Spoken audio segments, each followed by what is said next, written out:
Kahapon po ay nilayan natin ang kapistahan ni Santiago at ang kahalagahan ng tinatawag nating apostolic tradition. Kaya nakita natin na ang mga kamag-anak ni Jesus, si Santiago, si Juan Evangelista, si Maria Salome. Ngayon naman ay mga lolo at lola ni Jesus, si Santa Ana at si San Joaquin, ang mga magulang ng mahal na Birhen Maria. Wala po sa Biblia. Wala kayong nakikita na sipi sa banal na kasulatan ang mga pangalan na nabanggit na nagpapakita na ito yung magulang ni Maria. Ganun din, nagbilaya namin kahapon si Maria Salome. Pero, ito yung tinatawag natin sacred tradition. Kung tusin, ito ay katulad din ng tinatawag natin apostolic tradition. Bagaman masabi na natin ay ito ay naging bahagi, hindi nakalagay sa banal na kasulatan, pero makikita natin sa ibang mga kasulatan, hindi nga lang sa itinuturing natin banal na kasulatan. Ito ay bahagi din po ng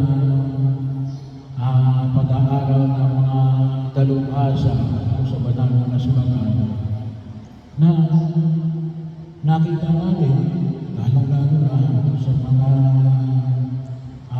tradisyon na pinangahawakan ng simbahan. Sacred tradition. Maliwanag din naman na sigurado may magulang si Maria at sa atin, sa ayon ako sa tinatawag natin banal na tradisyon ay si San Joaquin at Santa Ana. Bahagi yun na sigurado ikinatuwa nila yung ibang ego natin ngayon ay naging bahagi din ng aming pagdilay sa mga nakalipas na mga araw itong linggo na ito na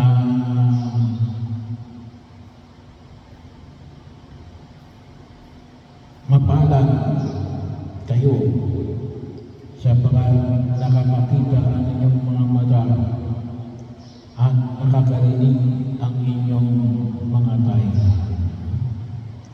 Sapagkat sabi nga namin ay bakit?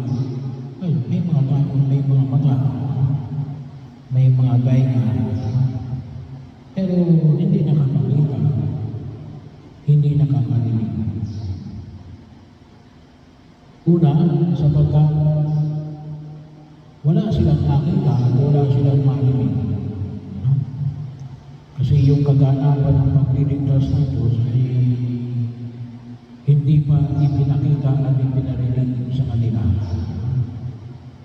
Pangalawa, sapagkat maaaring nakikita nila o narinig nila, kaya naman pinili nilang huwag makita at huwag marinig. Yun din po kuminsan yung pangalawang bahagi. Sa pagkakataon, yung mga aking kasi pinagnilay-nilayan ng Ebanghelyo ay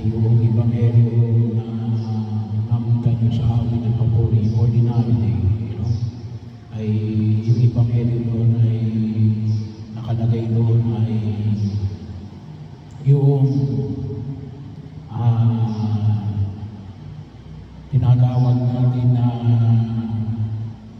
yung mabuti yung itinanim, trigo, pero may tumubong damo. Yung ibanghelyo kasi natin ginamit, yung nakalagay doon sa mono, pero ito ay para doon sa may fiesta talaga ng San Joaquin at Santa Ana. Ginawa na rin natin kasi yung ating patron ay mahal na Virgen Maria ng Natividad. Kaya bahagi rin na kung saan ay higit din natin maparamdam ang magulang ng ating patrona na sinasang Joaquin at Santa Ana. Pero bahagi yun, ituturo din yung bakit may nagtanim na ba't may tumubo na damo. Ang itinanim ay trigo. Kasi isa ang mahalagang nakita ko natin, sabi nga, ay yung hamon na yan ay sabi nga natin, yung damo ay masasama, yung trigo ay mabuti. Ba't mo hayaan na yung mga damo ay makasama ng mabuti? Baka mamaya yung mga trigo ay masira ng damo, o baka mamaya yung mga mabubuti ma-influensyahan ng mga masasama. Kaya baka hindi sila manatiling trigo. Kaya nga kung ilusin, yung hamon na yan ay manatiling trigo. Kahit di kayo napapaligiran ng damo, mahirap yun. Kasi nga, kung isang sinasabi ng iba na, ako'y mabuting tao, at pag ako ay mabuti ang pakikisama mo, iba parang kapag masama yung pakikisama mo, ay nagiging masama ka rin. Yung hamon ng ating pananampalataya yan, manatiling trigo, manatiling mabuti. Kahit hindi kayo napapaligiran ng mga damo, mahirap yun. Napakahirap yun. Magpapakabuti ka, samantalang ginagawan ka ng masama. Kasi kabahagi mo na yan Kasi ito yung panayan na pinapahayag ni Jesus. Ito yung kung tutusin mo ay makabagong, ito yung makabagong utos na ipinapahayag mo natin pananampalataya. Na kahit ginagawa ka ng masama, huwag kang tutulad yan. Kasi kung minsan yung pamantahin ng tao, nagawa din ako ng masama. Bakit? Ginagawa ng ako ng masama. Ay, hindi ganun. Yung pagkaunawa na naman makita ako natin. Ang napakaganda yung pagkakataon, nasabi nga ako natin, na ito ay bahagi ng ang pagbubugbog at isang napakahalagang epekto ng pagbubugbog na ito yan pagbubugbog sa loob ng tahanan. Ito bahagi yun. Hindi yun sapagkat naging bahagi lamang ng kaisipan ng bagay na ito na bigla na naman. Ngunit ito yan sinasanay. Kasi kapag hindi ka sanay, nagagawa ka ng mabuti, kahit ginagawa ka ng masama, yan sabi ko sa iyo. At ito yan sinasanay yun, kung natutusin, sa loob ng pamilya, At kung tuloy na dito, ito ay lumalakay ito sa from generation to generation. Ito ay hinuhubog sa loob ng pamilya at sa loob ng maraming panahon at maaaring sa saling-saling lahi. No? Kasi hindi mo madali. No? Hindi mo madali na manatili kang trigo sa gitna ng mga damo. Kaya yung pananampalataya na ipinahayag sa amin ng mga Mother Maria, ni Salome, ni San Juan Bautista, ay San Juan Evangelista, ni Santiago, ay sigurado alin naging bahagi ito ng pagkilos at paghuhubog mula pa kina San Joaquin at Santa Ana. Nanawa ay sana ay maging bahagi ng ating pagkilos na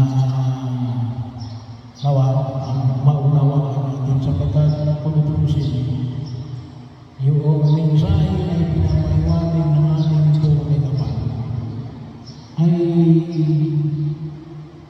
kaya ito ay naging karoon ng karapatan yung mga tinatawag natin napakakinig ay yung tinatawag natin embedded na sa kanilang karanasan at sa kanilang dugo. Ito yung manasabi natin, yung tinatawag natin naging bahagi na ng kanilang kaisipan at kaninagan na pwedeng mong susundin hindi lamang mula sa isang lahi, ngunit sa